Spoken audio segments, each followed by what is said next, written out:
लोग पूछते हैं जी जादू के इलाज के लिए सबसे बेहतरीन वजीफा कौन सा है। सबसे बेहतरीन वजीफा देखिए, कुरान सारे का सारा बेहतरीन है। कुरान शिफा है, रहमत है। लेकिन जैसे हम किसी भी मेडिकली बीमारी का इलाज करते हैं तो हम मेडिकल स्टोर में जाते हैं तो वहां पर हम ढूंढते हैं कि कान दर्द की गोली कौन सी है, दांत दर्द की गोली कौन सी है, या कौन से मसले की कौन सी गोली है, और फिर हम उसको तलाश करके उसका हल करते हैं।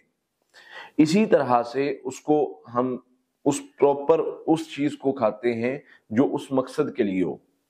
इसी तरह से कुरान भी शिफा है, रहमत है, लेकिन कुछ इसमें की गई हैं खास चीजें बताई गई हैं। वो खास चीजें किस लिए हैं?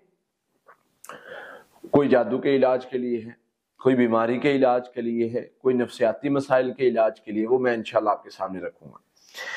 अगर मुझसे पूछा जाए कि जादू के इलाज में सबसे ज्यादा जादू जिन्नात पर भारी कलिमात कौन से, तो मैं ये कहूंगा कि सूरत अल बकरा की आखिरी 2 आयत जिन्नात पर बहुत ज्यादा भारी।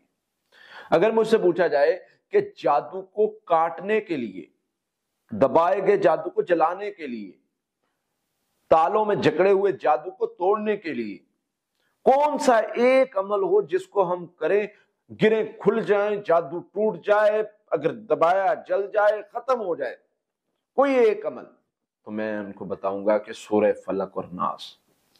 हमारी ये नेचर बन चुकी है कि हमें कोई नई चीज मिले तो हम उसको कहते हैं कि ये बड़ी चीज है। तो भाई सूरह फलक और नास जैसा अमल ही नहीं है। जादू को खत्म करने में, जादू को तोड़ने में इसके बराबर का अमल कहीं नहीं है।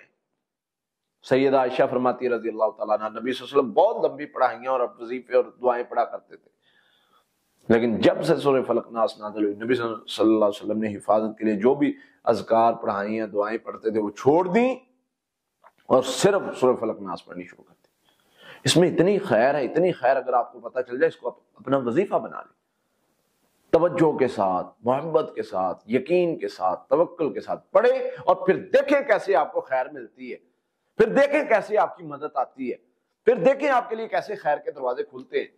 इसलिए इन चीजों को समझें, इन पर अमल करें और फिर देखें। ये ऐसी चीजें हैं जो जादू के, जिनको हम तवज्जो नहीं देते, लेकिन जादूगरों के जादू को काट के रख देते हैं। जादूगरों को जो है वो इससे नाकामी मिलती है। तो ये अमल करें, अल्लाह पर तवक्कुल करें तक़वा के साथ, फिर देखें इंशाअल्लाह जादू है, जिन्न कैसे वो नाकाम होता है और हर तरह का शर खत्म होता है।